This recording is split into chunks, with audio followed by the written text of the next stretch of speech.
Welcome to अमृत ज्ञान। और आज मैं आपके लिए मेंटल हेल्थ नर्सिंग के अंदर एक बहुत ही ज्यादा इम्पोर्टेंट टॉपिक और नर्सिंग कॉम्पिटिटिव एग्जाम में सबसे ज्यादा पूछे जाने वाला टॉपिक लेके आई हूँ, दैट इज मूड डिसऑर्डर। ये टॉपिक जो है वो कॉम्पिटिटिव एग्जाम के पॉइंट ऑफ व्यू से इम्पोर्टेंट है और साथ ही साथ जो नर्सेस क्लिनिकल एरिया में वर्क कर रही हैं उनके लिए भी इम्पोर्टेंट है। क्यों? क्योंकि ये एक बहुत कॉमन साइकाट्रिक कंडीशन है जो पेशेंट्स के अंदर देखने को मिलती है। तो इसीलिए ये टॉपिक जो है वो बहुत ज्यादा इम्पोर्टेंट है। ठीक है, सो हम स्टार्ट करते हैं आज मूड डिसऑर्डर्स के साथ। तो सबसे पहले हम इसके इंट्रोडक्शन को देखते हैं।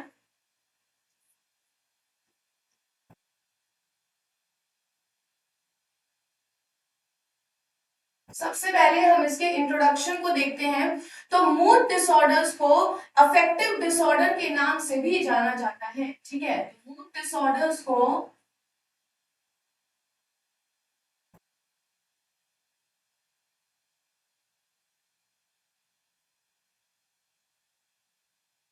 अफेक्टिव डिसऑर्डर के नाम से भी जाना जाता है। मतलब अगर एग्जाम में क्वेश्चन अफेक्टिव डिसऑर्डर के नाम से आ रहा है तो वो कहीं ना कहीं मूड डिसऑर्डर से ही रिलेटेड है। ठीक है, तो मूड डिसऑर्डर्स का क्या है? अफेक्टिव डिसऑर्डर इसका दूसरा नाम है। ठीक है, सो अगर हमें मूड डिसऑर्डर को समझना है तो पहले एक छोटा सा एक केस देखते हैं। ठीक है, जहाँ पे दो सिचुएशन है। सिचुएशन 1 है और एक सिचुएशन 2 है। ठीक है, ये हम केस सिनेरियो डिस्कस कर रहे हैं। एक सिचुएशन 1 है और एक सिचुएशन 2 है। अब क्या होता है सिचुएशन 1 में? एक लड़की है, 26 ईयर ओल्ड गर्ल है, वो आती है साइकियाट्रिक ओपीडी में और वो ये बोलती है कि मुझे कुछ अच्छा नहीं लग रहा, मुझे किसी से बात करने का मन नहीं करता, मुझे खाना नहीं खाना, ठीक है, मुझे भूख नहीं लगती, मुझे नींद नहीं आ रही और कभी कभी जो है वो मुझे बहुत ज्यादा सुसाइडल थॉट्स आते हैं। मैं कभी कभी ऐसा लगता है कि मैं खुद की जान ले लूं। ठीक है, मुझे जीने का मन नहीं कर रहा। तो एक कंडीशन क्या है सिचुएशन 1, जहां पे जो 26 ईयर ओल्ड फीमेल है वो क्या कंप्लेन कर रही है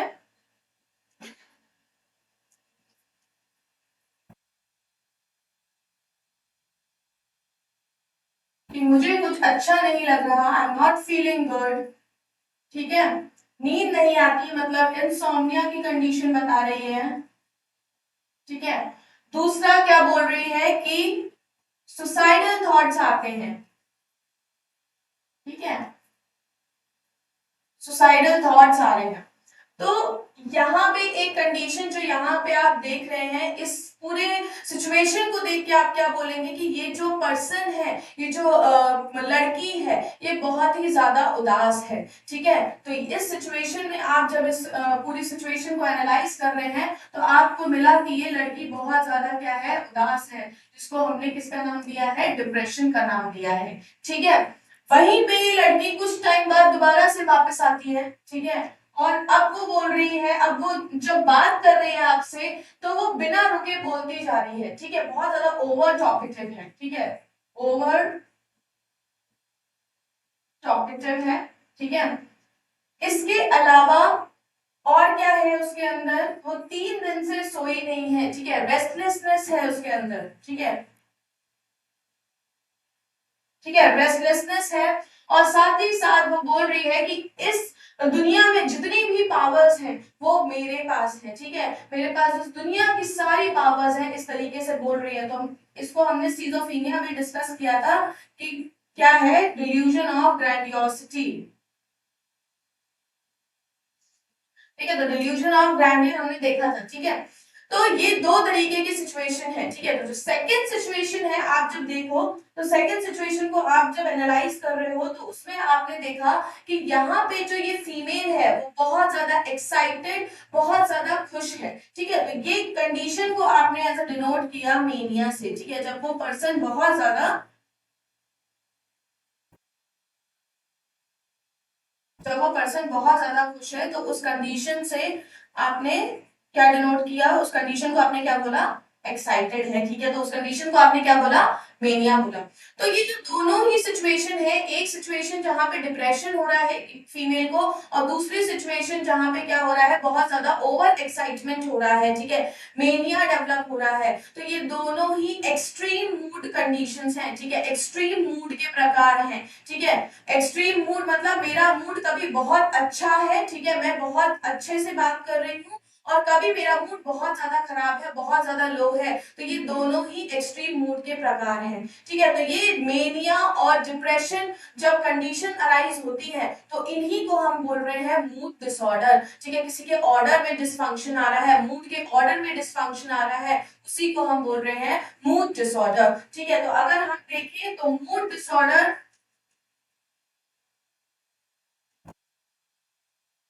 के अंदर आप तीन चीजें पढ़ोगे। एक तो है आपका मेनिया, ठीक है, जब पर्सन जो है वो बहुत ज्यादा एक्साइटेड, बहुत ज्यादा ओवर एक्टिव हो जाता है, तो उसको हम मेनिया बोल रहे हैं, ठीक है। या फिर उस पर्सन के अंदर डिप्रेशन भी हो सकता है, ठीक है, डिप्रेशन भी हो सकता है, ठीक है, जहां पे उसका मूड बहुत ज्यादा लो हो जा रहा है, सैड फील कर रहा है, तो ये क्या है, डिप्रेशन भी हो सकता है। और कुछ इंडिविजुअल ऐसे भी होते हैं जिनके अंदर ये दोनों चीजें एक साथ प्रेजेंट होती हैं साइकिल के फॉर्म में, ठीक है, कि पहले मेनिया आया, मेनिया की साइकिल चली, उस साइकिल के कंप्लीट होने के बाद डिप्रेशन की साइकिल चली, ठीक है, फिर उसके बाद फिर मेनिया की साइकिल चल रही, तो ये दोनों, अगर दोनों चीजें एक ही इंडिविजुअल के अंदर प्रेजेंट है तो उस कंडीशन को हम बोलते हैं बाइपोलर, ठीक है, बाइपोलर डिसऑर्डर, क्या बोलते हैं, बाइपोलर डिसऑर्डर, ठीक है। तो ये क्लासिफिकेशन है मूड डिसऑर्डर के, कि इसमें मेनिया भी आ रहा है और इसमें डिप्रेशन भी आ रहा है, ठीक है, थर्ड टाइप में यहाँ लिख रही हूँ, बाइपोलर डिसऑर्डर। तो ये क्या है कि मूड डिसऑर्डर्स की क्लासिफिकेशन है, जिसमें मेनिया भी आ रहा है, डिप्रेशन भी आ रहा है, और क्या है, साथ ही साथ बाइपोलर डिसऑर्डर भी आ रहा है, ठीक है। तो बाइपोलर क्या था कि जिस इंडिविजुअल में ये दोनों कंडीशन साथ में डेवलप हो जाए, ठीक है, साइकिल्स के फॉर्म में एक ही इंडिविजुअल के अंदर प्रेजेंट है मेनिया भी और डिप्रेशन भी, तो उसको हम क्या बोल रहे हैं, बाइपोलर डिसऑर्डर बोल रहे हैं, ठीक है। सो ये जो आपने दोनों ही कंडीशन देखी, ठीक है, एक तो हमने सिचुएशन वन में क्या देखा था, डिप्रेशन देखा था, ठीक है, और सिचुएशन टू में मेनिया देखा था, ठीक है। तो क्या होता है कि जब भी कोई खुशी या गम हमारी जिंदगी में आएगा, ठीक है, जब भी हम, हमें कोई खुशी मिल रही है या फिर अगर हमें कोई दुख भी मिल रहा है, तो वो एक लिमिटेड पीरियड के लिए आता है, ठीक है, ऐसा नहीं बहुत लंबे समय तक रहेगा। जैसे आज मुझे मेरी जॉब में प्रमोशन मिल गया, तो मैं आज खुश हो लूंगी, 2 हफ्ते तक खुश रह लूंगी, 1 महीने भी खुश रह लूंगी, 2 महीने भी खुश रह लूंगी, लेकिन अगर वो खुशी मेरी लंबे समय तक चलती चली जा रही है, लंबे समय तक मैं बहुत ज्यादा एक्साइटेड हूँ, तो ये क्या है, मेनिया डिफाइन करता है, ठीक है, क्या है ये, मेनिया, ठीक है, कि अगर जो हमारा मूड है वो बहुत ज्यादा ओवर एक्साइटेड लंबे समय तक चल रहा है, तो ये क्या है, मेनिया है, ठीक है। वहीं पे अगर मेरी जिंदगी में भी कोई दुख भी आ रहा है तो वो भी एक लिमिटेड पीरियड के लिए आता है, वहीं अगर मैं उस दुख को एक्सेप्ट नहीं कर पा रही हूँ, ठीक है, उसको एक्सेप्ट करके आगे नहीं बढ़ पा रही हूँ, तो वो कहीं ना कहीं डिप्रेशन कहला रहा है, ठीक है, उसी के बारे में लगातार सोचती जा रही हूँ, तो ये कहीं ना कहीं क्या है, डिप्रेशन है, ठीक है। तो ये क्या है, इस सिचुएशन जो हमने देखी तो वहां पे दो कंडीशन हो गई थी, डिप्रेशन और मेनिया, ठीक है।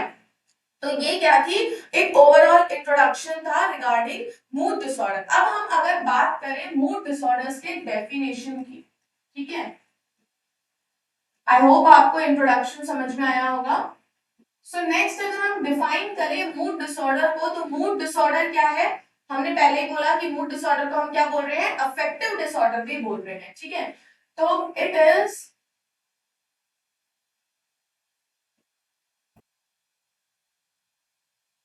also known as,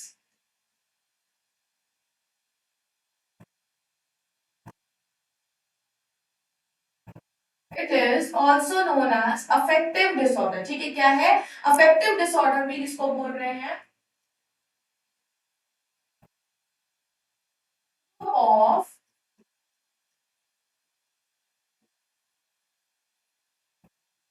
group of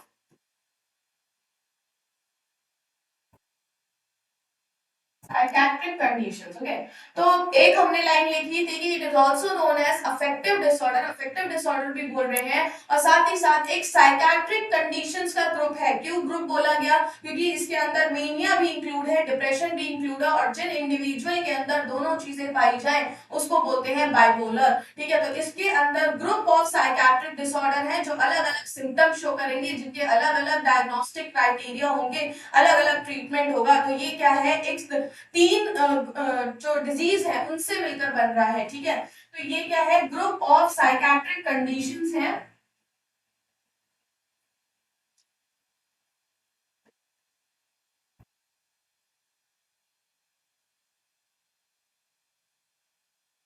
ठीक है, विच इज अकम्पनीड बाय, अब क्या क्या आपको इसमें देखने को मिलेगा, जो मूड डिसऑर्डर है या तो उसमें आपको फुल और पार्शियल डिप्रेसिव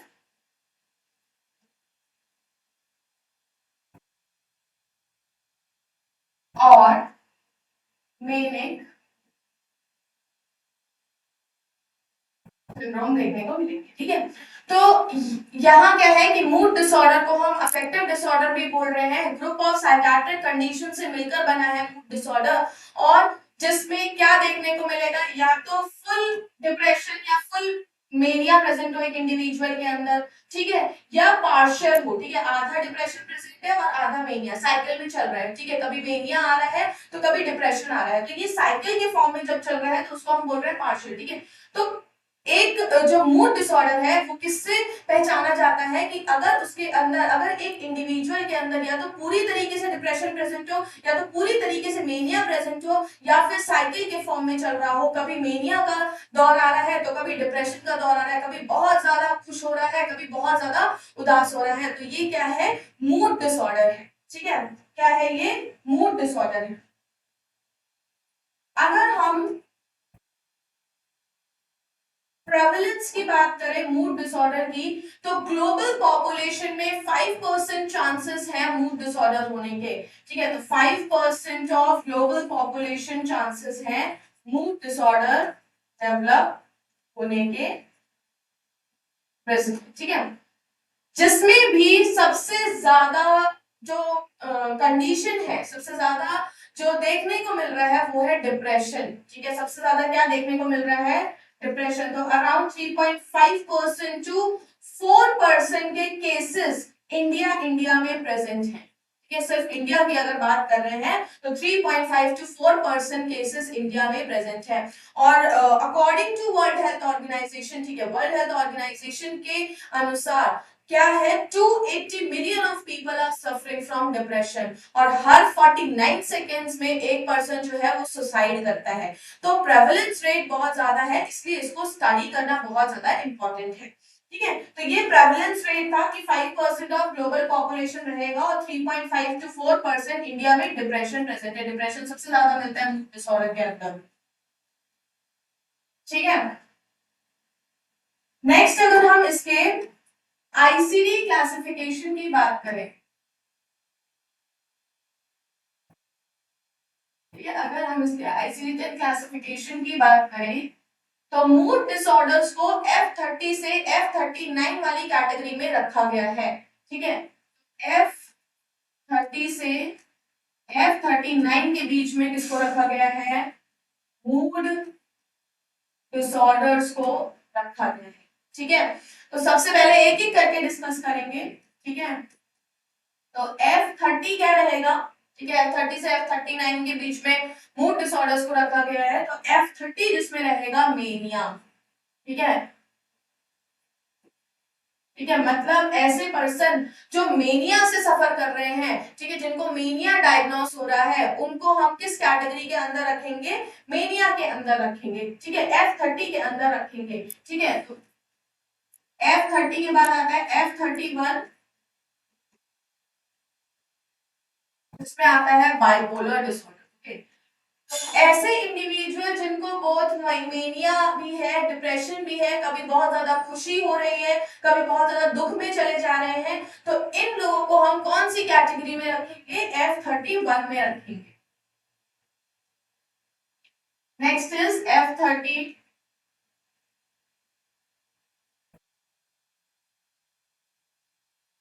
ठीक है, नेक्स्ट क्या होता है F32।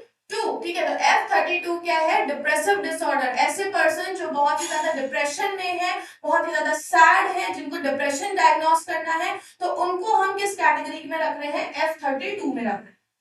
इसके बाद आता है F33, जहां पे आता है आपका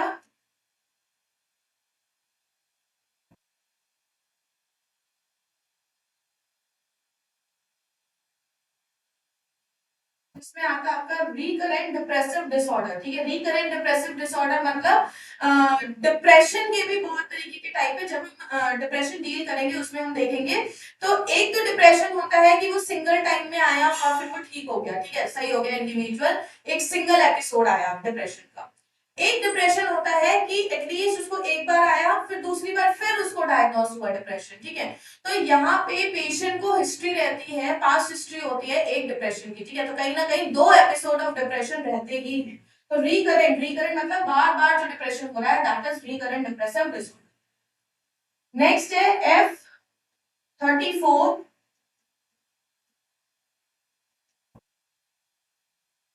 आता है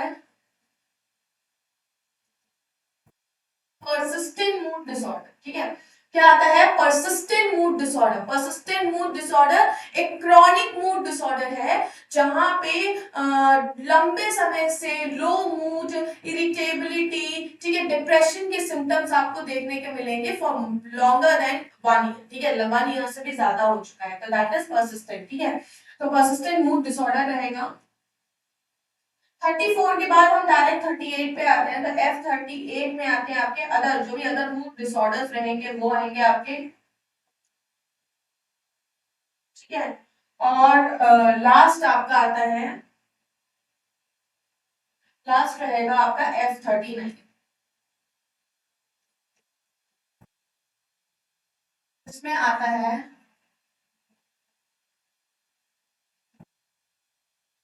ठीक है, तो अनस्पेसिफाइड मूड डिसऑर्डर। ठीक है, ऐसे मूड डिसऑर्डर जिनको किसी भी कैटेगरी में नहीं रखा जा रहा है, तो उनको हम कहाँ रख देते हैं? अनस्पेसिफाइड मूड डिसऑर्डर्स में रखते हैं। और इसको कौन से आईसीडी में रखते हैं? F39 की कैटेगरी में रखते हैं। तो ये ICD-10 क्लासिफिकेशन है ऑफ मूड डिसऑर्डर। ठीक है, जिसमें F30 जो रहेगा वो मेनिया रहेगा, 31 बाइपोलर रहेगा, 32 डिप्रेसिव डिसऑर्डर रहेगा, 33 जो रहेगा वो रिकरेंट डिप्रेसिव डिसऑर्डर रहेगा, 34 में परसिस्टेंट मूड डिसऑर्डर, और 38 में अदर मूड डिसऑर्डर, और लास्ट बचता है F39, जिसमें आता है अनस्पेसिफाइड मूड डिसऑर्डर। सो ये आईसीडी क्लासिफिकेशन था मूड डिसऑर्डर का। ठीक है, अब हम मूड डिसऑर्डर्स को समझने से पहले एक मेजर डिफरेंस समझ लेते हैं मेनिया के बीच में और डिप्रेशन के बीच में। ओके, सो अगर हम बात करें मेनिया और डिप्रेशन की, इसे एक एग्जांपल से समझते हैं। जैसा एक बच्चा है, उसको टेस्ट में बहुत अच्छे मार्क्स मिले हैं, ठीक है, 98 मिले 100 में से, तो वो क्या होगा? वो बहुत ज्यादा खुश होगा। ठीक है, बहुत ज्यादा खुशी होगी, वो मार्क्स जब देखेगा उसे बहुत ज्यादा हैप्पीनेस फील होगी। ठीक है, तो जो मेनिया के अंदर पर्सन को देखने को मिलेगा, that will B elevated mood. ठीक है, एलिवेटेड मूड देखने को मिलेगा। ठीक है, वहीं पे एक दूसरा इंडिविजुअल जिसको टेस्ट में मेहनत जिसने करी थी और जिसको टेस्ट में 10 मिले हैं, 20 मिले आउट ऑफ 100, तो वो क्या है? वो बहुत ज्यादा उदास हो जाएगा। ठीक है, उसका मूड क्या हो जाएगा? बहुत ज्यादा सैड हो जाएगा, लो हो जाएगा। तो डिप्रेशन में क्या देखने को मिलेगा? Decreased mood.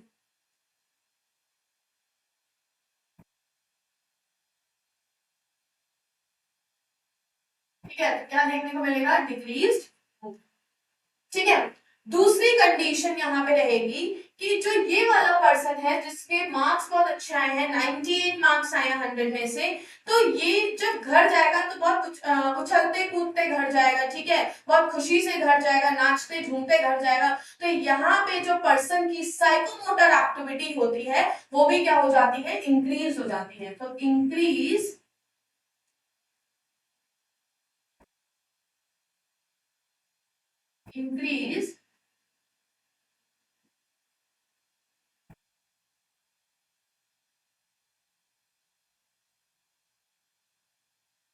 Psychomotor activity.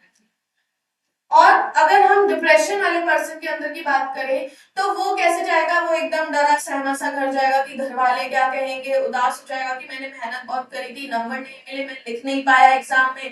तो वो कहीं ना कहीं उसकी साइकोमोटर एक्टिविटी जो है वो क्या हो जाएगी, डिक्रीज हो जाएगी। ठीक है, तो डिक्रीज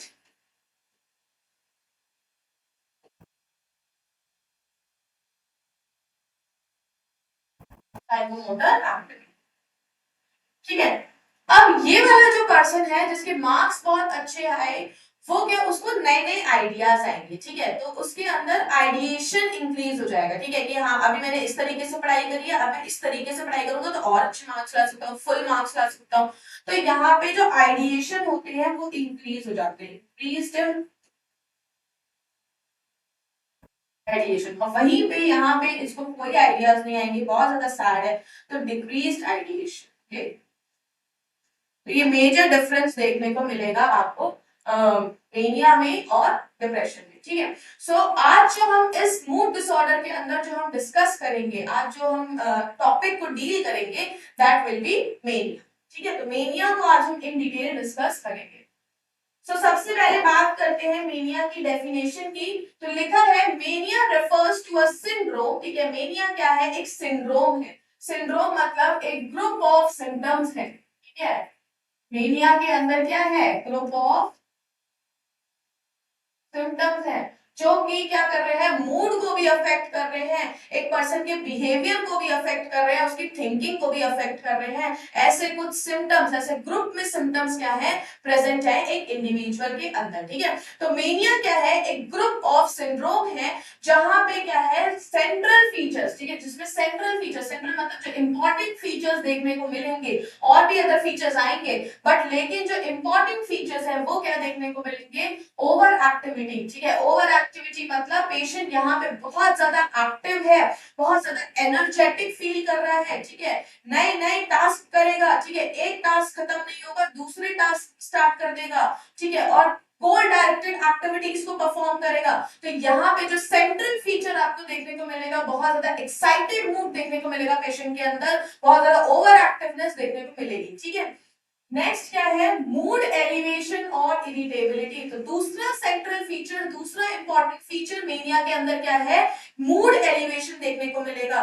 बहुत ज्यादा चीयरफुल है, जॉयफुल है, हैप्पी है। ठीक है, या फिर इरिटेबिलिटी, इरिटेट हो रहा है छोटी छोटी बातों पे, तो ये चीज भी आपको मेनिया के अंदर देखने को मिलेगी। तो सबसे पहला इंपॉर्टेंट फीचर ओवर एक्टिविटी देखने को मिलेगी, दूसरा क्या है, एलिवेशन और मूड एलिवेशन और इरिटेबिलिटी देखने को मिलेगी, और third most important feature inflated self important ideas. Okay, तो इन्फ्लेटेड सेल्फ इंपॉर्टेंट आइडियाज या ग्रैंडियोज आइडियाज। यहाँ पे पर्सन ऐसा बोलेगा कि मेरे पास कुछ सुपर नेचुरल पावर्स है, मेरा कनेक्शन गॉड से है, या फिर मैं बहुत ज्यादा रिच हूँ, मैं बहुत ज्यादा एक फेमस पर्सन हूँ, जबकि इसका कोई रियल एविडेंस नहीं है। ठीक है, तो ये सब कैटेगरी, ये जो फीचर्स एक पर्सन के अंदर देखने को मिले, ये तीन फीचर्स अगर पर्सन को अंदर देखने को मिल रहे हैं, तो हम बोलेंगे कि ये पर्सन को क्या है, मेनिया है। ठीक है, एक सिंड्रोम है, ग्रुप ऑफ सिम्टम्स है, जहां पे क्या देखने को मिल रहा है, पर्सन के अंदर ओवर एक्टिविटी देखने को मिल रही है,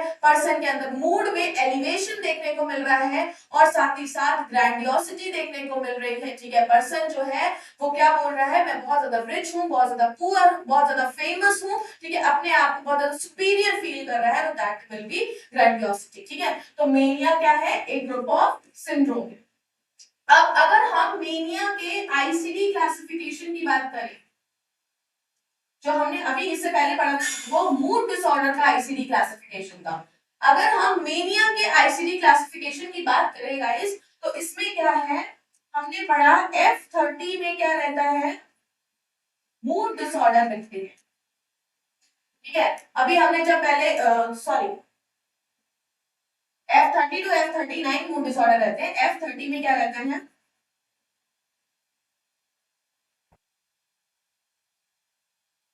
ठीक है, तो F30 में क्या रहेगा, मेनिया रहेगा। रहेगा, ठीक है। तो F32 F39 में क्या रहते हैं, मूड डिसऑर्डर्स को हमने क्लासिफाई किया है, जिसमें अभी हमने पीछे वाली स्लाइड में पढ़ा था कि F30 क्या है, मेनिया रहता है, ठीक है। अब इसके भी क्लासिफिकेशन है, इसके भी टाइप्स होते हैं, तो इसीलिए हमने ICD-10 क्लासिफिकेशन मेनिया का अलग से पढ़ेंगे, ठीक है। तो F30 क्या रहेगा, मेनिया रहेगा। वहीं पे अगर हम, क्योंकि ये सब टाइप रहते हैं मेनिया के अंदर जो टाइप्स होते हैं वो है, तो जैसे हमने सिजोफ्रेनिया में 0.1 करके डिनोट किया था, वैसे हम मेनिया में भी कर रहे हैं।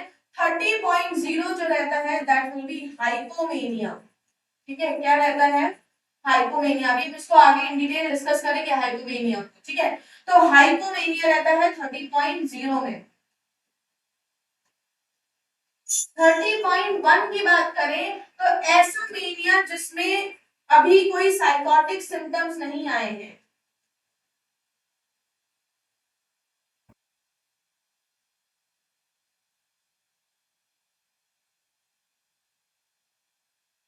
ठीक है। तो मेनिया विदाउट साइकोटिक सिम्टम्स, ठीक है, ऐसा मेनिया जिसमें अभी कोई साइकोटिक सिम्टम्स नहीं आए हैं, उसको हम कौन सी कैटेगरी में रख रहे हैं, 30.1 की कैटेगरी पे रखते हैं, ठीक है।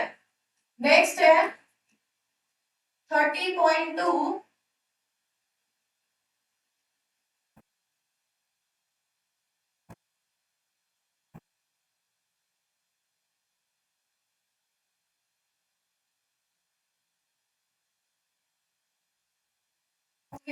सो जो 30.2 है उसमें हम क्या रखते हैं, ऐसा मेनिया जिसके साथ अब साइकोटिक सिम्टम्स आ गए हैं, डिल्यूजन हैलुसिनेशन आ गए हैं, साइकोसिस के फीचर्स आ गए हैं, तो उनको हम किस में रख रहे हैं, F30.2 के अंदर रख रहे हैं। देन 30.2 के बाद 30.8 आता है डायरेक्ट, जिसमें अदर मेनिक डिसऑर्डर्स रहते हैं,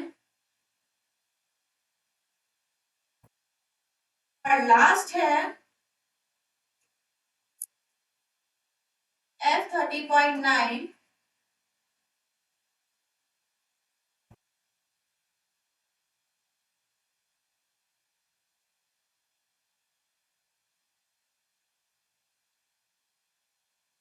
लास्ट रहता है 30.9, that is unspecified manic disorder. तो ये ICD-10 क्लासिफिकेशन था फॉर मेनिया, ठीक है, जिसमें मेनिया में हमने क्या पढ़ा कि मेनिया को हमने किस कैटेगरी में रखा था, F30 में रखा था। अब इसके पार्ट्स है, ये इसकी टाइप्स है, तो ये क्या है, इसमें 0.0 करके हमने डिनोट किया। 30.0 में किसको रखा है, हाइपोमेनिया को रखा है। एक मतलब जब मेनिया बहुत एक्सेसिव लेवल पे पहुंचने से पहले, ऐसा नहीं कि वो एकदम से पहुंच जाएगा एक्सेसिव लेवल पे, उससे पहले जब धीरे धीरे करके पर्सन खुश होना स्टार्ट होता है, ठीक है, धीरे धीरे करके सिम्टम्स आना स्टार्ट होते हैं, तो वही कंडीशन को हम हाइपोमेनिया बोल रहे हैं, ठीक है। तो ये F30.0 is hypomania, 30.1 mania without psychotic symptoms, ठीक है। 30.2 में रहता है मेनिया विद साइकोटिक सिम्टम्स, और 30.8 में रहता है अदर मेनिक डिसऑर्डर्स रहेंगे, और साथ ही F30.9 में अनस्पेसिफाइड मेनिक एपिसोड्स रहते हैं, ठीक है। तो ये क्या है, ICD क्लासिफिकेशन है फॉर मेनिया, ठीक है। तो अभी इसमें हमने क्या पढ़ा, डेफिनेशन पढ़ी मेनिया की, और क्या पढ़ा हमने, ICD क्लासिफिकेशन पढ़ा मेनिया। नेक्स्ट जो हम मेनिया के अंदर डिस्कस करेंगे that will B aetiological factors, okay.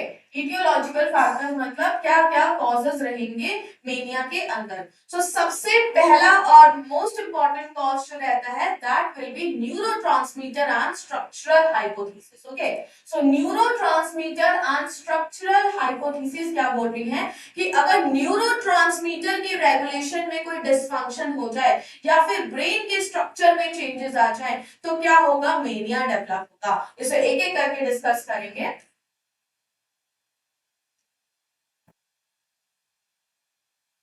सबसे पहले अभी हम डिस्कस करते हैं neuro transmitter, okay. Neuro transmitter में सबसे पहले डोपामीन। डोपामीन क्या करता है, डोपामीन प्लेजर और मोटिवेशन को रेगुलेट करता है, ठीक है। क्या कर रहा है, प्लेजर को और मोटिवेशन को रेगुलेट कर रहा है, ठीक है। तो अगर डोपामीन का लेवल इंक्रीज हो जाए, ठीक है, क्या हो जाए, इंक्रीज हो जाए, ठीक है, इंक्रीज्ड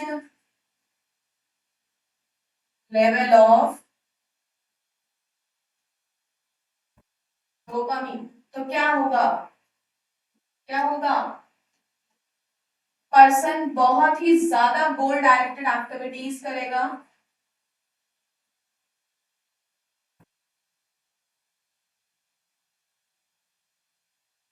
साथ ही साथ आपको देखने को मिलेगा रिस्क टेकिंग बिहेवियर, क्योंकि उसको मोटिवेशन मिल रहा है। यहाँ पे डोपामीन मोटिवेशन के लिए रिस्पॉन्सिबल है और बहुत एक्सेसिव सिक्रीशन हो रहा है डोपामीन का, जिसकी वजह से रिस्क टेकिंग बिहेवियर डेवलप हो जाएगा। ठीक है, रिस्क टेकिंग बिहेवियर।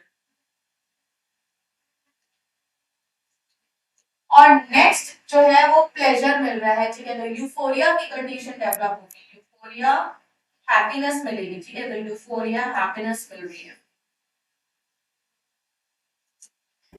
नेक्स्ट जो है, जैसे डोपामिन का रोल हमने पढ़ा कि वो प्लेजर और मोटिवेशन के लिए रिस्पॉन्सिबल है, तो जो दूसरा न्यूरोट्रांसमीटर रहेगा दैट विल बी नॉरएपिनेफ्रिन।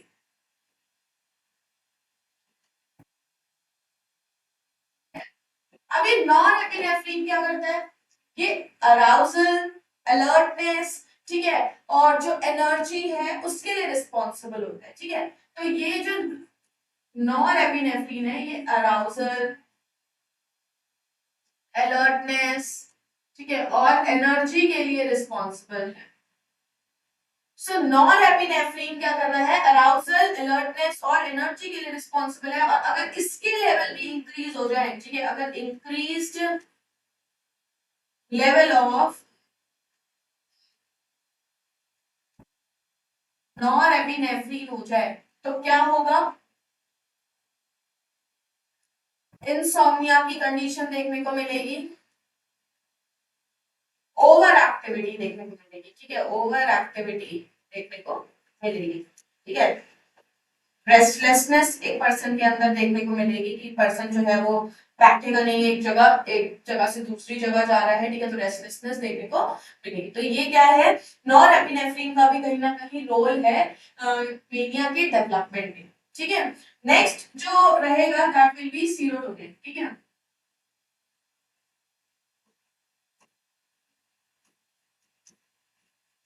अब सीरोटोनिन क्या करता है, सेरोटोनिन क्या करता है, मूड्स के स्टेबलाइजेशन के लिए रिस्पॉन्सिबल होता है। ठीक है, तो मूड स्टेबिलिटी के लिए कौन रिस्पॉन्सिबल है, मूड स्टेबिलिटी के लिए कौन रिस्पॉन्सिबल है, सेरोटोनिन रिस्पॉन्सिबल है। ठीक है, अब ये सेरोटोनिन का लेवल अगर डिक्रीज हो जाए, ठीक है, डिक्रीज्ड लेवल ऑफ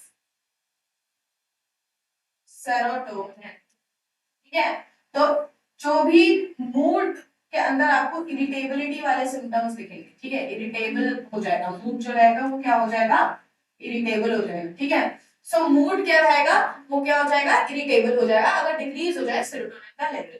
तो ये जो हमने अभी किसकी बात करी, ओनली न्यूरोट्रांसमीटर हाइपोथेसिस की बात। ठीक है, अभी हमने स्ट्रक्चरल हाइपोथेसिस की कोई बात नहीं करी। अब नेक्स्ट जो हम स्टार्ट करेंगे दैट विल बी, तो जो नेक्स्ट हम स्टार्ट करेंगे that will B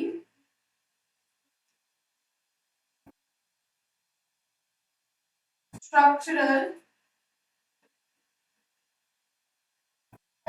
okay, structural hypothesis क्या बोल रही है कि अगर ब्रेन के स्ट्रक्चर में कोई चेंज आ जाए, ठीक है, तो भी क्या हो सकता है, मेनिया डेवलप हो सकता है। ठीक है, जैसे सबसे पहला है, अगर लिम्बिक कॉर्टेक्स में कोई डिसफंक्शन हो जाए, ठीक है, तो लिम्बिक कॉर्टेक्स क्या करता है, लिम्बिक कॉर्टेक्स हमारा इमोशंस रेगुलेशन के लिए रिस्पॉन्सिबल है, इमोशनल रेगुलेशन के लिए रिस्पॉन्सिबल होता है। ठीक है,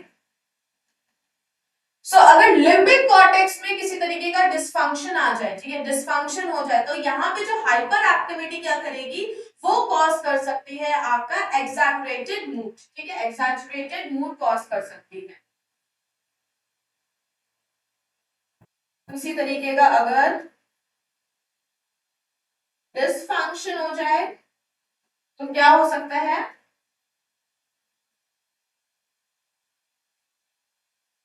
एग्जैजरेटेड मूड कॉज हो सकता है, साथ ही साथ इरिटेबिलिटी भी आ सकती है। ठीक है, साथ ही साथ क्या आ सकती है, इरिटेबिलिटी भी आ सकती है। ठीक है,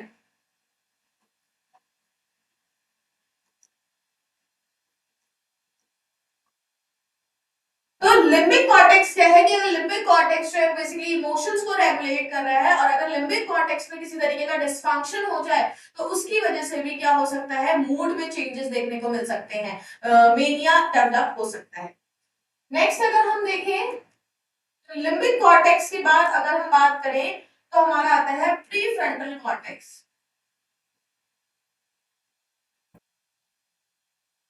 प्रीफ्रंटल कॉर्टेक्स क्या कंट्रोल करता है, ये डिसीजन मेकिंग एबिलिटी को कंट्रोल करता है, ठीक है, डिसीजन मेकिंग को रेगुलेट करता है। साथ ही साथ और क्या करेगा ये, ठीक है, डिसीजन मेकिंग को रेगुलेट कर रहा है, ये भी कहीं ना कहीं इमोशंस को रेगुलेट करता है, पर्सन के थिंकिंग प्रोसेस को रेगुलेट करता है, ठीक है। तो प्रीफ्रंटल कॉर्टेक्स क्या कर रहा है, डिसीजन मेकिंग एबिलिटी को रेगुलेट कर रहा है, और साथ ही साथ में इमोशंस के लिए भी रिस्पॉन्सिबल है। तो अगर इस पार्ट में कोई डिसफंक्शन हो जाए तो पर्सन कहीं ना कहीं पुअर जजमेंट की तरफ जाता है, ठीक है, पुअर जजमेंट आपको इसमें देखने को मिलेगी, ठीक है, पुअर जजमेंट जैसी चीजें डेवलप हो सकती है, ठीक है। इसके अलावा आपको एजिटेशन, फ्रस्ट्रेशन पेशेंट के अंदर देखने को मिल सकती है, ठीक है। सो पहला हमने देखा लिम्बिक कॉर्टेक्स, दूसरा हमने देखा प्री फ्रंटल कॉर्टेक्स में किस तरीके के डिसफंक्शन हो रहा है, तो वो कैसे मीनिया कॉज कर रहे हैं। और अगर हम बात करें थर्ड की, तो एमिगडाला जो एक आलमंड शेप का स्ट्रक्चर है ब्रेन में प्रेजेंट होता है, वो भी इमोशंस के लिए रिस्पॉन्सिबल होता है, ठीक है, जैसे फियर है, एंजाइटी है, वो बेसिकली ऐसे इमोशंस के लिए रिस्पॉन्सिबल है।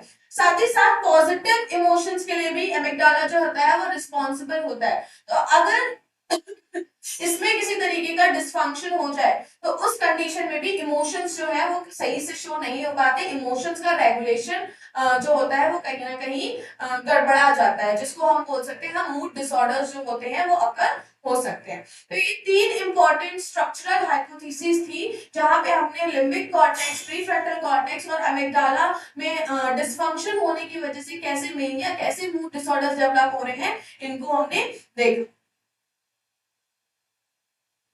ठीक है। तो सबसे पहला जो था that is neurostructural sorry neurotransmitter and structural hypothesis, इसको हमने इन डिटेल अभी डिस्कस किया, ठीक है। नेक्स्ट जो है that will B genetic, okay.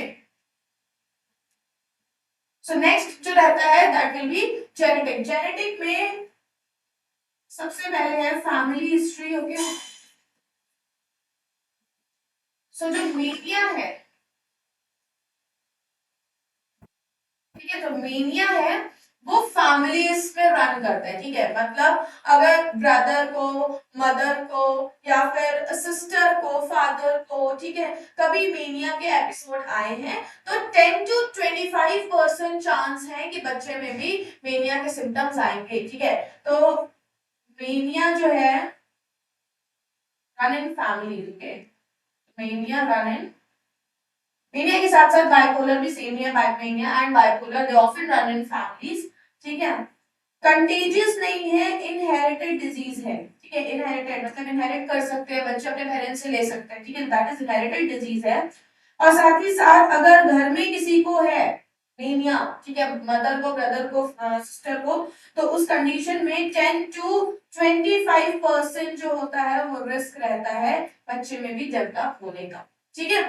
वहीं पे अगर कुछ ट्विन स्टडीज हुई है, ठीक है, वहीं पे कुछ ट्विन स्टडीज हुई हैं जहां पे देखा गया है कि जो आइडेंटिकल ट्विन्स हैं, जो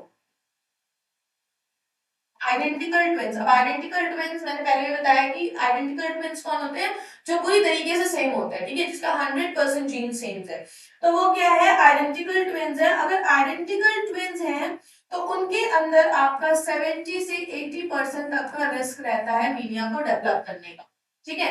और अगर फिटर्नल ट्विन्स हैं, ठीक है, या नॉन आइडेंटिकल ट्विन्स हैं जिसके अंदर 50% डीएनए सेम है, तो जो नॉन आइडेंटिकल ट्विन्स हैं उनके अंदर कितना रहता है चांसेस, 10 to 20% रह जाता है, ठीक है। तो ये क्या है, जेनेटिक फैक्टर है, जहां पे हमने फैमिली हिस्ट्री देखी कि जो बेसिकली फैमिली हिस्ट्री है ठीक है, फैमिली हिस्ट्री है वो कैसे रोल प्ले कर रही है in the development of mania, और दूसरा ट्विन स्टडीज भी बोल रही है ट्विंस में कितने परसेंट चांसेस होते हैं, दोनों की बात करिए, identical and non identical twins की बात करिए। देखिए जीन्स जो है वो हमेशा ही कहीं ना कहीं ये मेनिया डेवलप नहीं करती है, लेकिन वो दूसरे रिस्क फैक्टर्स के साथ मिल जाती है और फिर उनके रिस्क को और भी ज्यादा बढ़ा देती है। ठीक है, तो जीन्स हमेशा रिस्पॉन्सिबल नहीं है, ऐसा नहीं है कि हर एक पर्सन को डेवलप होगा मेनिया, जरूरी नहीं है, लेकिन क्या है कि एक तरीके का रिस्क को इंक्रीज कर रही है मेनिया के डेवलपमेंट में। ठीक है, तो अगर ये जो जीन्स है, ठीक है, ये मिल जाए अदर रिस्क फैक्टर्स के साथ, तो मेनिया का रिस्क और भी ज्यादा इंक्रीज। ठीक है, तो ये कहीं ना कहीं जेनेटिक फैक्टर रोल प्ले करता है। हम न्यूरोट्रांसमीटर स्ट्रक्चरल देख चुके और जेनेटिक फैक्टर्स भी हम देख चुके इटियोलॉजी में। Next comes to psychodynamic theory. ठीक है, नेक्स्ट क्या है, साइकोडायनामिक थ्योरी। तो साइकोडायनामिक थ्योरी जो है it is based on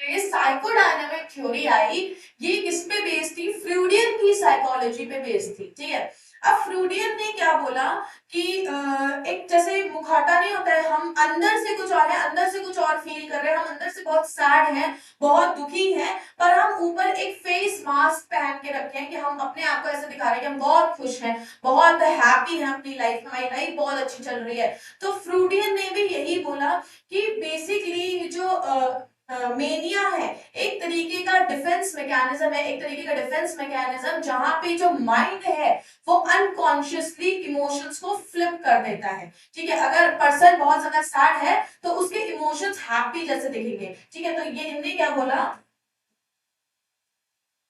it is a way of protecting itself from depression और anxiety। ठीक है, तो फ्रूड ने ये बोला कि ये बेसिकली एक तरीके का तरीका है कि इंसान अपने आप को डिप्रेशन और एंजाइटी से बचा रहा है। ठीक है, प्रोटेक्ट कर रहा है। ठीक है, तो इसमें डिफेंस मैकेनिज्म का यूज हो रहा है। प्रोटेक्शन क्या कैसे करेगा, by using the defence mechanism. Okay, तो डिफेंस मैकेनिज्म को यूज कर रहा है जिसका नाम है डिप्रेशन। ठीक है, तो ये अनकॉन्शियस मैकेनिज्म होता है जहां पे जो पर्सन है इंस्टेड ऑफ शोइंग कि वो सैड है, डिप्रेस्ड है और बहुत दुखी है, तो instead of showing this kind of emotion, person जो है वो अपोजिट इमोशन शो कर रहा है कि वो बहुत ज्यादा हैप्पी है, बहुत ज्यादा जॉयफुल है, उसकी लाइफ में सब कुछ अच्छा चल रहा है। This is kind of repression. तो कहीं ना कहीं वो रिप्रेशन को फॉलो कर रहा है, डिप्रेशन को क्या करता है, डिफेंस मैकेनिज्म को एक्सेप्ट करता है और ऐसे डिफेंस मैकेनिज्म को शो कर रहा है in in order to protect himself from depression और एंजाइटी। ठीक है, तो ये फ्रूडियन की साइकोलॉजी थी। ठीक है, तो हमने तीन तरीके के इटियोलॉजिकल फैक्टर्स को स्टडी किया, न्यूरोट्रांसमीटर और स्ट्रक्चरल हाइपोथेसिस, जिसमें हमने न्यूरोट्रांसमीटर के रोल को पढ़ा था, जिसमें हमने डोपामीन पढ़ा था, सेरोटोनिन के लेवल डिक्रीज होने की वजह से कैसे मेनिया डेवलप हो रहा है, और साथ ही साथ नॉन एपिनेफ्रिन का लेवल बढ़ जाए तो क्या होगा, कैसे डेवलप होगा मेनिया, वो हमने देखा था। नेक्स्ट हमने स्ट्रक्चरल हाइपोथेसिस देखी थी। स्ट्रक्चरल हाइपोथेसिस में ब्रेन के स्ट्रक्चर में चेंजेस आने की वजह से कैसे मेनिया डेवलप होगा, ये देखा था। Next is genetic. जेनेटिक में हमने फैमिली हिस्ट्री में रन कर रहा है और जीन्स से भी ट्रांसफर हो रहा है, तो ये हमने जेनेटिक हिस्ट्री में देखा था। Next comes to psychodynamic theory. Psychodynamic theory क्या कर रहे हैं, साइकोडायनामिक थ्योरी ने फ्लूइड ने बताया कि ये कुछ नहीं है, बस एक तरीके का डिफेंस मैकेनिज्म एक इंडिविजुअल यूज कर रहा है, इंडिविजुअल की बॉडी यूज कर रही है जो अनकॉन्शियसली यूज कर रही है, उसे पता नहीं है पर वो फिर भी यूज कर रहे हैं डिफेंस मैकेनिज्म, जहां पे वो अपने आप को मतलब बिल्कुल डिप्रेशन ना शो करके वो एकदम अपने आप को खुशी जैसा शो कर रहे हैं कि उनको उनके अंदर बहुत खुशी है, उनकी लाइफ में बहुत कुछ अच्छा चल रहा है। तो दिस इज द साइकोडायनामिक।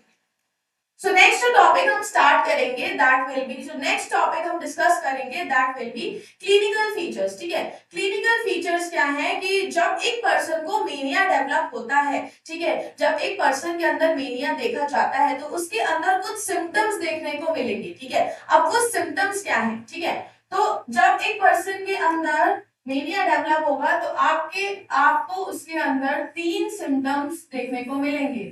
ठीक है, एक होता है एलिवेटेड मूड। सबसे पहले आपको क्या दिखेगा? उस पर्सन के अंदर एलिवेटेड मूड दिखाई देगा। ठीक है, दूसरा जो रहेगा, दूसरा जो सिम्टम आपको इसमें दिखेगा दैट विल बी इंक्रीज्ड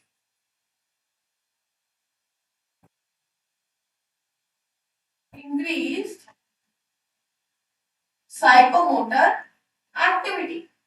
और तीसरा जो सिम्टम दिखेगा that will B flight of ideas. ठीक है, तो ये जो तीन इंपॉर्टेंट सिम्टम्स होते हैं ये देखने को मिलते हैं एक मेनिक पेशेंट। ठीक है, अब इसको क्या बोल रहे हैं? ट्रायड सिम्टम बोलते हैं। ठीक है, बहुत इंपॉर्टेंट क्वेश्चन है ट्रायड सिम्टम। ट्रायड सिम्टम किस मूड डिसऑर्डर के अंदर देखने को मिलता है? किस डिसऑर्डर के अंदर देखने को मिलता है? साइकियाट्रिक में। तो ये मूड डिसऑर्डर्स में देखने को मिलता है और साथ ही साथ किसमें देखने को मिलता है? मेनिया में देखने को मिलता है। अब इन ट्रायड सिम्टम्स को हम वन बाय वन डिस्कस करेंगे। ठीक है, तो ये सबसे पहले हम डिस्कस करते हैं एलिवेटेड मूड। सबसे पहले जो हम डिस्कस करेंगे that will B elevated mood. ठीक है, तो एलिवेटेड मूड क्या है कि पेशेंट के मूड में एलिवेशन होना। ठीक है, पेशेंट के मूड में सडन राइज होना, जहां पे पेशेंट बहुत ज्यादा अच्छा सा फील कर रहा है। ठीक है, हैप्पीनेस फील कर रहा है, जॉयफुल फील कर रहा है, तो that will B elevated mood. ठीक है, अ अ sudden rise in mood in which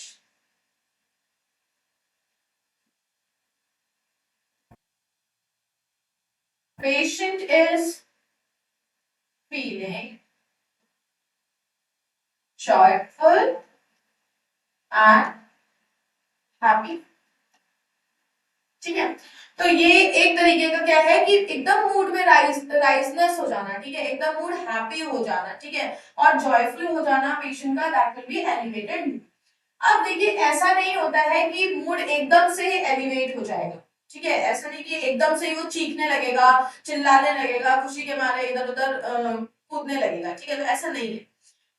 जब ये कंडीशन डेवलप होती है एलिवेटेड मूड की तो वो स्टेजेस में होती है। सबसे पहले वो खुशी महसूस होगी तो वो बहुत हल्की सी महसूस होगी, फिर धीरे धीरे उसकी साइकोमोटर एक्टिविटी बढ़ेगी, फिर धीरे धीरे वो और भी ज्यादा और एलिवेट हो जाएगी, फिर धीरे से वो कहाँ चली जाएगी? बिल्कुल सीवियर लेवल पे चली जाएगी। तो ये जो एलिवेटेड मूड होता है इनकी भी क्या होती है? स्टेजेस होती हैं। ठीक है, तो there are 4 stages of elevated mood. ठीक है, 4 स्टेजेस है एलिवेटेड मूड की। जैसे क्या? सबसे पहला है यूफोरिया। सबसे पहला स्टेज क्या है? यूफोरिया है। ठीक है, यूफोरिया जैसे आपने ऐसे पर्सन्स को देखा होगा जो लाइक ड्रग्स लेते हैं। ठीक है, उनको क्या होता है? सडन उन्होंने ड्रग इंजेक्ट किया बॉडी में और उनको एकदम से उनका माइंड एकदम रिलैक्स हो गया, बॉडी एकदम लाइट हो गई, एक सेंस ऑफ हैप्पीनेस फील हो रही है। ठीक है, तो इसी को हम क्या बोल रहे हैं? यूफोरिया बोल रहे हैं। ठीक है, तो सेंस ऑफ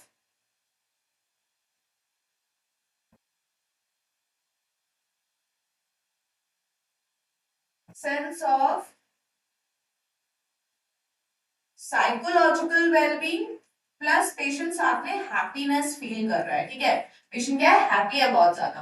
तो ये क्या है कि यूफोरिया बोलते हैं। यूफोरिया बिल्कुल एक पहली स्टेज है मेनिया के डेवलपमेंट की। ठीक है, अगर एलिवेटेड मूड डेवलप हो रहा है मेनिया में तो उसमें जो पहली स्टेज आपको देखने को मिलेगी दैट विल बी यूफोरिया, बहुत हैप्पीनेस फील होना। ठीक है, इसको हम हाइपोमेनिया भी कहते हैं। ठीक है, हाइपोमेनिया भी कहते हैं। ठीक है, यूफोरिया को हम हाइपोमेनिया के नाम से भी जानते हैं। ठीक है, जैसे फॉर एग्जांपल आप यहाँ पे देखें तो अगर एक पर्सन है जो अल्कोहल ले रहा है, ठीक है, तो उसने अल्कोहल जस्ट अभी स्मॉल अमाउंट में ली है, ठीक है, अल्कोहल बहुत स्मॉल अमाउंट में लिया है, तो उसको क्या होगा, एकदम हैप्पीनेस फील होगी, बॉडी एकदम लाइट वेट हो जाएगी और उसको एक sense of happiness, euphoric conditions develop होंगी, ठीक है। तो ये क्या है, यूफोरिया है, ठीक है। अब यूफोरिया के बाद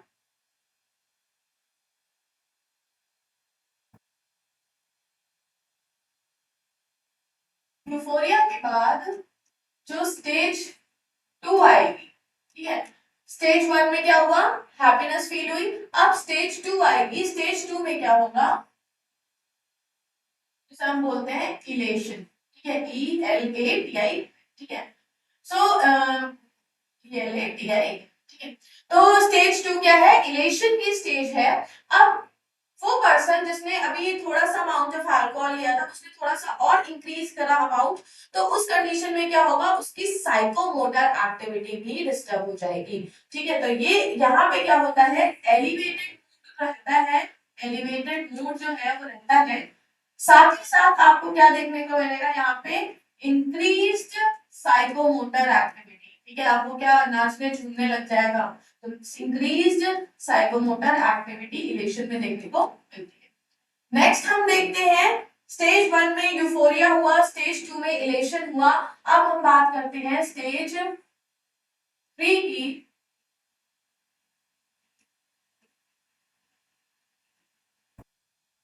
एक्सॉल्टेशन, ठीक है, एक्सॉल्टेशन क्या है, एक ऐसी स्टेज है जहां पे पर्सन को अब डिल्यूजन्स आना स्टार्ट हो जाएंगे, ठीक है, वो ग्रैंडियोसिटी में चला जाएगा, सेल्फ इंपॉर्टेंट आइडियाज फ्रेम करेगा कि मैं बहुत इंपॉर्टेंट हूँ, मैं एक बहुत फेमस पर्सन हूँ, ठीक है, मेरा कनेक्शन एमएलए के साथ, डीएम के साथ है, ठीक है, या फिर मुझे ऊपर वाले ने भेजा है, ठीक है, मुझे मेरा डायरेक्ट कनेक्शन गॉड से है, तो यहाँ पे क्या होगा, डिल्यूजन आना स्टार्ट हो जाएंगे।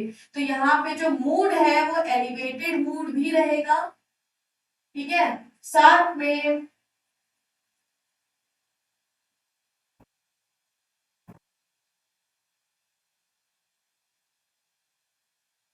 ठीक है, ग्रैंडियर के डिल्यूजन आना स्टार्ट हो जाएंगे। और लास्ट स्टेज, स्टेज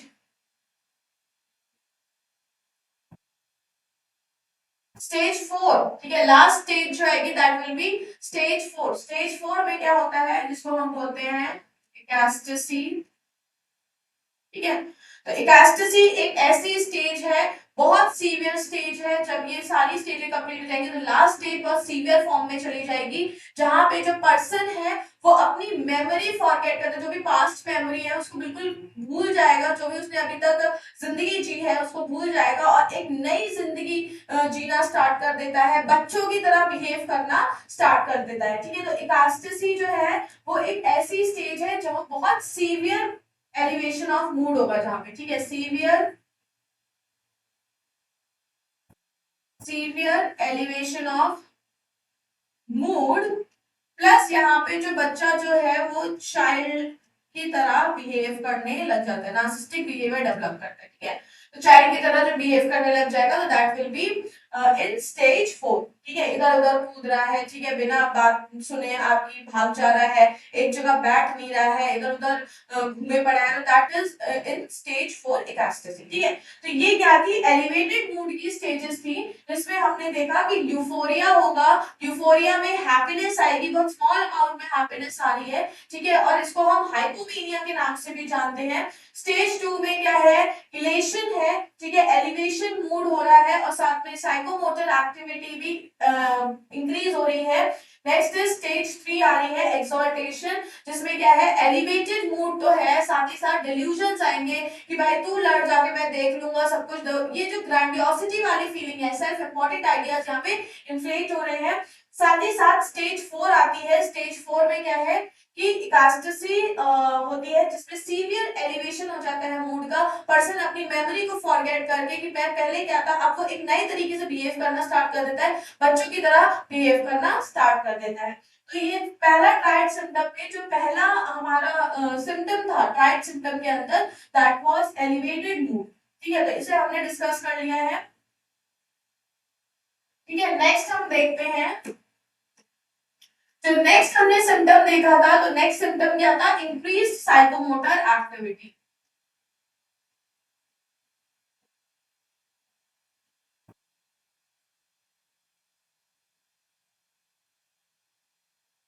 ठीक है, तो नेक्स्ट सिम्टम क्या देखा था? Increase psychomotor activity. तो जब एक पर्सन के अंदर मेनिया डेवलप होगा, हमने बोला था उसके अंदर क्या देखने को मिलेगी? ओवर एक्टिविटी देखने को मिलेगी। ठीक है, तो बहुत ज्यादा यहाँ पे ओवर एक्टिव होगा पेशेंट। ठीक है, मोटिवलेस काम करेगा। ठीक है, मोटिवलेस टास्क कंप्लीट करेगा, मोटिवलेस टास्क को पूरा करेगा।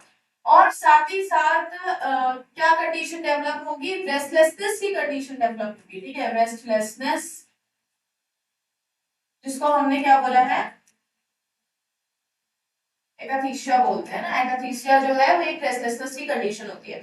सो साइकोमोटर एक्टिविटी ऐसे पर्सन की बहुत ज्यादा इंक्रीज हो जाएगी, पर्सन बहुत ज्यादा ओवर एक्टिव बिहेव करेगा, ऐसी एक्टिविटी करेगा जिसका कोई पर्पस नहीं है। ठीक है, जिसका कोई मोटिव नहीं है, और साथ ही साथ क्या रहेगा? रेस्टलेसनेस रहेगा।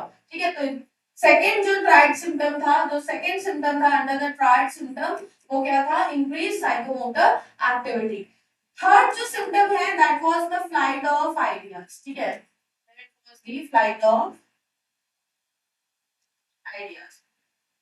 ठीक है, मतलब एक आइडिया आया, ठीक है, उसे एक्सप्लेन नहीं किया, उसे बताया ही नहीं, ठीक है, और जल्दी से दूसरे आइडिया पे जंप, दूसरा आइडिया एकदम से आ गया। ठीक है, तो जो ये जंपिंग हो रही है from one idea to another idea, इसी को बोल रहे हैं फ्लाइट ऑफ आइडियाज। ठीक है, तो जैसे हमारे दिमाग में अगर कोई आइडिया आएगा, तो हम क्या करेंगे? पहले उस आइडिया को सोचेंगे, उसको प्रोसेस करेंगे, उसके बाद उसको इम्प्लीमेंट करने की कोशिश करेंगे, उसको बताएंगे।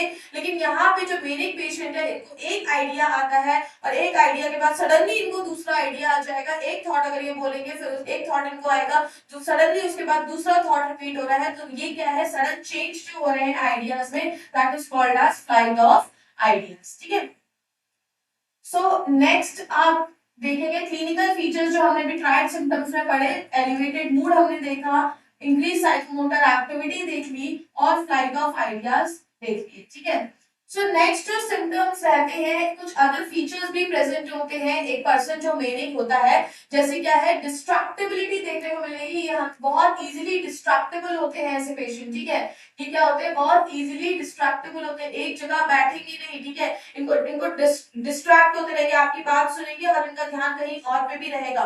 तो दिस इज डिस्ट्रैक्टिबिलिटी। ठीक है, इंक्रीज सोशल एबिलिटीज, सोशलिबिलिटीज भी इंक्रीज होगी, क्योंकि ये एक जगह बैठेंगे नहीं, ये सबसे घूम घूम के बात करते रहेंगे। ठीक है, तो सोशलिबिलिटीज भी जो होंगी वो इंक्रीज होगी।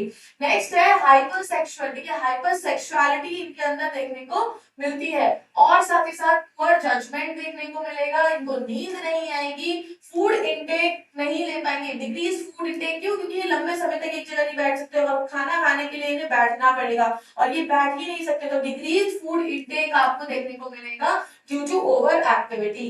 और एब्सेंट इंसाइट, इंसाइट मतलब पहले भी बताया है कि इंसाइट मतलब पेशेंट को अपनी कंडीशन के बारे में कितना पता है। ठीक है, तो इंसाइट जो है वो एब्सेंट रहेंगे। अगर आप इनसे पूछेंगे कि आपको ऐसी कंडीशन है, आप ऐसा आप बीमार हो, तो ये बोलेंगे नहीं मैं बिल्कुल ठीक हूँ। ठीक है, तो एब्सेंट रहेगा insight.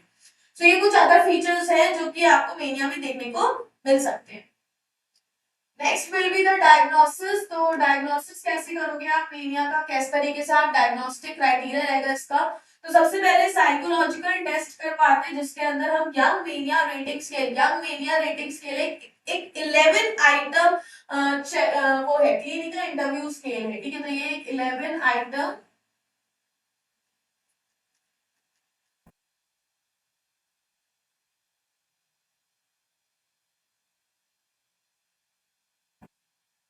Interview scale basically research वगैरह में इसको यूज करते हैं ऐसे पेशेंट्स जो कि मेनिया से सफर कर रहे हैं उनका इंटरव्यू वगैरह के लिए। ठीक है, तो ये क्या है? 11 आइटम क्लिनिकल इंटरव्यू स्केल है, इसको भी यूज करते हैं डायग्नोसिस के लिए। आईसीडी 10 क्राइटेरिया, आईसीडी 10 क्राइटेरिया जो भी हमने पढ़ा मेनिया का, उसके बिहाफ पे भी हम पेशेंट को क्या कर सकते हैं? डायग्नोस कर सकते हैं। और based on sign and symptoms, जो भी अगर साइन एंड सिम्टम्स, ये तीन सिम्टम्स अगर मिल रहे हैं, तो हम क्या बोलेंगे कि हाँ पेशेंट को क्या है? मेनिया प्रेजेंट है। So these are the diagnostic criteria. Next come to treatment modalities. ठीक है, अब डायग्नोसिस कर लिया पेशेंट का, अब क्या करना है? उसको ट्रीटमेंट देना है। ठीक है, तो ट्रीटमेंट हम बेसिकली 3 पार्ट में देते हैं।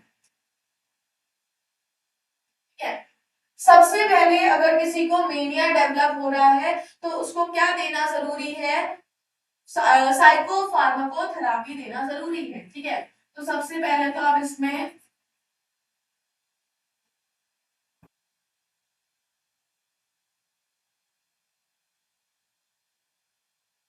सबसे पहले आप इसमें फार्माकोथेरापी दोगे, दूसरा आप साइकोथेरेपी दोगे, और अगर इन दोनों से ही बात नहीं बन रही है, इन दोनों से ही अगर पेशेंट ठीक नहीं हो रहा है, सिम्टम्स में कोई रिलीफ नहीं आ रहा है, तो आप क्या दोगे, ईसीटी, ठीक है, इलेक्ट्रोकन्वल्सिव थेरेपी दोगे।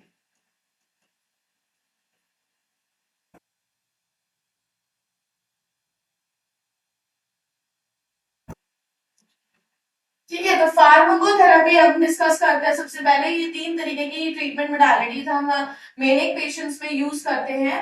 तो सबसे पहले फार्माकोथेरेपी की बात करें तो अगर क्वेश्चन आ रहा है ड्रग ऑफ चॉइस, ठीक है, ड्रग ऑफ चॉइस, मेनिया का ड्रग ऑफ चॉइस आ गया है, तो लिथियम कार्बोनेट,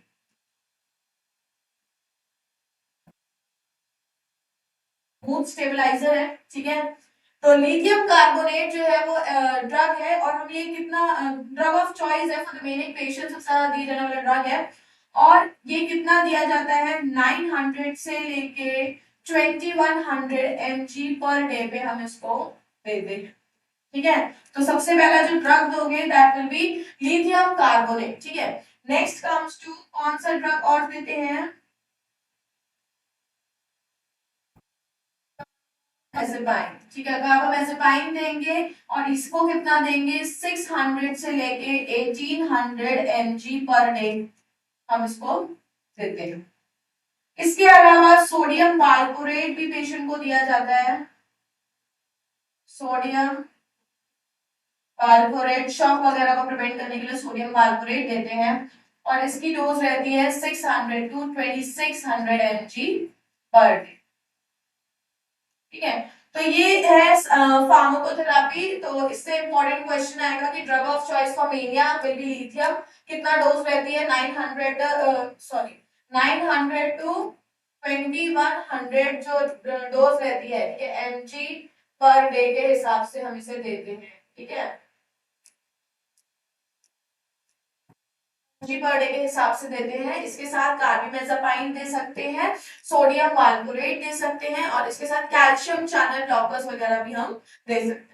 नेक्स्ट क्या है, साइकोथेरेपी। साइकोथेरेपी में हम पेशेंट को मैराइटल थेरेपी दे सकते हैं, ठीक है, फैमिली थेरेपी दे सकते हैं, साथ ही साथ हम इसे प्ले थेरेपी करवाएंगे। ठीक है, प्ले थेरेपी में, और इसके साथ हम रिलैक्सेशन थेरेपी भी दे सकते हैं। देखिए, जो चीज है तो याद रखने वाली ये है कि प्ले थेरेपी अगर आप करा रहे हैं तो ऐसे नहीं कि आप उसे हॉकी खिला रहे हैं या फिर आप उसे क्रिकेट खिला रहे हैं, तो वो क्योंकि ओवर एक्टिव है और वो कहीं ना कहीं बैट से किसी को मार भी सकता है। ठीक है, तो जो वायलेंस का रिस्क रहता है, इंजरी का जो रिस्क रहता है, वो कहीं ना कहीं बहुत ज्यादा हाई है, तो इसलिए प्ले थेरेपी भी है। तो जो भी सॉफ्ट प्ले थेरेपी होती है, ठीक है, जो भी सॉफ्ट टॉयज होते हैं उनसे इनको प्ले करने के लिए बोलते हैं। ठीक है, जैसे बॉल वगैरह से खेलने के लिए हम बोल सकते हैं। तो प्ले थेरेपी कराते हैं और रिलैक्सेशन थेरेपी भी कराते हैं। अगर ये दोनों ही मोडालिटीज हम दे रहे हैं पेशेंट के अंदर, ट्रीटमेंट हम दे रहे हैं, और इनके इससे कोई भी पेशेंट के अंदर कोई भी सिम्टम में कोई रिलीफ नहीं दिख रहा, तो हम ईसीटी देते हैं, इलेक्ट्रोकन्वल्सिव थेरेपी, शॉक देते हैं पेशेंट को to treat the mania. Next जो रहता है that will be nursing diagnosis. ठीक है, पूरा मेनिया डिस्कस कर लिया, अब नर्सिंग डायग्नोसिस क्या रहेगा। सबसे पहले है कि हाई रिस्क फॉर इंजरी। ठीक है, इंजरी का रिस्क बहुत ज्यादा है। क्यों ज्यादा है, क्योंकि हाइपर एक्टिविटी कहीं ना कहीं बहुत ज्यादा है, और इम्पल्सिव बिहेवियर बहुत ज्यादा है। ठीक है, तो रिस्क फॉर इंजरी जो रहेगी वो हाई रहेगी, related to overactivity, related to hyper hyperactivity. और जब आप इसे देखोगे तो पेशेंट के अंदर आपको इंजरियस मूवमेंट दिखाई देंगे, बेड से कूदता हुआ नजर आएगा, ठीक है, इधर उधर चलता हुआ नजर आएगा। ठीक है, तो that will B injurious movement. अगर वो बहुत ज्यादा दिखा रहा है तो रिस्क फॉर इंजरी बहुत ज्यादा हाई है। नेक्स्ट है high risk for violence. Violence का बहुत ज्यादा रिस्क रहता है क्योंकि मेनिया में एक्साइटमेंट हो रहा है, ओवर एक्टिविटी है, इंपल्सिव बिहेवियर भी कहीं ना कहीं शो हो रहा है, ठीक है, इरिटेबिलिटी के चांसेस बहुत ज्यादा रहते हैं और साथ ही साथ क्या है, डिल्यूजनल थिंकिंग भी है। तो इस कंडीशन की वजह से कहीं ना कहीं risk for violence, violence can be self directed, ठीक है, सेल्फ डायरेक्टेड भी हो सकता है और डायरेक्टेड टुवर्ड्स अदर, ठीक है, दूसरों के लिए भी वायलेंस क्रिएट कर सकता है, खुद के लिए, खुद को भी हार्म कर सकता है, तो डायरेक्टेड टुवर्ड्स अदर। तो ये चीज भी आपको कहीं ना कहीं देखने को मिलेगी कि रिस्क फॉर वायलेंस, ठीक है। नेक्स्ट इज इम्बैलेंस न्यूट्रिशन, ठीक है, लेस देन बॉडी रिक्वायरमेंट, ठीक है, बैलेंस न्यूट्रिशन नहीं है, ठीक है, इम्बैलेंस हो गया है, क्यों होगा, क्योंकि खाना खाने के लिए उसे लंबे समय तक बैठना पड़ेगा, एक जगह बैठ के खाना खाना पड़ेगा, ठीक है, पर वो क्या है, ओवर एक्टिविटी में है। तो imbalance nutrition less than body requirement related to refusal or inability to sit for long enough to eat, ठीक है, refusal or inability to sit for long enough to eat और as evidence by weight loss, suddenly आप patient के अंदर weight loss देखोगे और amenorrhoea आपको देखने को मिल सकता है। Next condition is impaired social interaction. Society के साथ जो इंटरेक्शन है वो बहुत ज्यादा इम्पेयर्ड हो जाएगा क्योंकि नार्सिस्टिक बिहेवियर देखने को मिलेगा। नार्सिस्टिक बिहेवियर मतलब बच्चों की तरह एकदम बिहेव करेगा और वो कैसे एविडेंस कर सकते हो, inability to develop satisfying relationship, ठीक है, एक तरीके के सेटिस्फाइंग रिलेशनशिप पेशेंट नहीं बना पाएगा जिसकी वजह से उसका क्या देखने को मिल रहा है, सोसाइटी के साथ इम्पेयर्ड कम्युनिकेशन, इम्पेयर्ड इंटरेक्शन देखने को मिल रहा है। So these are the nursing diagnosis। आप इनको असेस करके प्रॉपर पेशेंट को केयर प्रोवाइड करेंगे और पेशेंट को सही से डायग्नोस करके सही से ट्रीट करके उसे घर भेजेंगे, ठीक है। तो हमने इस मेनिक पेशेंट में, इस मेनिक में कंडीशन में हमने क्या क्या डिस्कस किया, हमने क्या क्या देखा इस पेशेंट में। हमने सबसे पहले इंट्रोडक्शन देखा था, ठीक है, डेफिनेशन देखी है, साथ ही साथ हमने मूड डिसऑर्डर्स को भी क्लासिफिकेशन देखे, आईसीडी क्लासिफिकेशन। उसके अंदर आज हमने इन डिटेल में किसको पढ़ा, मेनिया को पढ़ा, ठीक है। मेनिया क्या होता है, कैसे इसके आईसीडी में क्लासिफिकेशन किया गया है, क्या क्या इटियोलॉजिकल फैक्टर्स रहते हैं मेनिया के अंदर, क्या क्या फीचर्स देखने को मिलेंगे मेनिया के अंदर और किस तरीके से इसे डायग्नोस और क्या क्या ट्रीटमेंट मोडालिटीज दी जा रही हैं। और एट लास्ट हमने क्या देखा, नर्सिंग डायग्नोसिस देखा।